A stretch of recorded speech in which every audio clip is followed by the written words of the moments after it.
বিশ্বকাপ শুরুর আগে আর্জেন্টাইন শিবিরের সুখবর, ইনজুরি থেকে সুস্থ হয়ে অনুশীলনে ফিরেছেন ডিফেন্ডার মোলিনা ও মন্টিয়েল।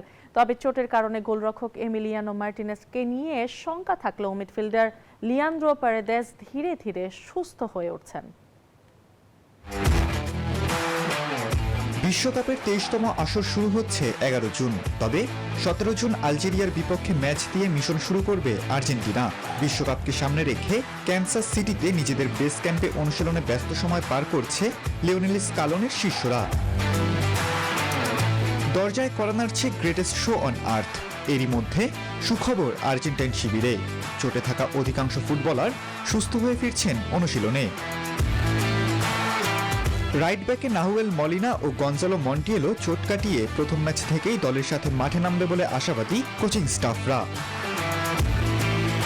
এরই মধ্যে খেলার অনুমতি পেয়েছেন মিডফিল্ডার থিয়াগো আলমারা। সেই সাথে প্রস্তুতি ম্যাচে অংশ নেওয়ার বেশ সম্ভাবনা আছে ২৫ বছর বয়সী এই ইয়াংস্টারের। বাজপাখি খ্যাত গোলরক্ষক এমিলিয়ানো মার্টিনেজের চোট নিয়ে শঙ্কা থাকলেও অধিনায়ক লিওনেল মেসিকে নিয়ে চিন্তা নেই হেড কোচের। অধিনায়ককে নিয়ে কোনো ধরনের ঝুঁকিও নিতে চায় না দলের কোচিং স্টাফরা।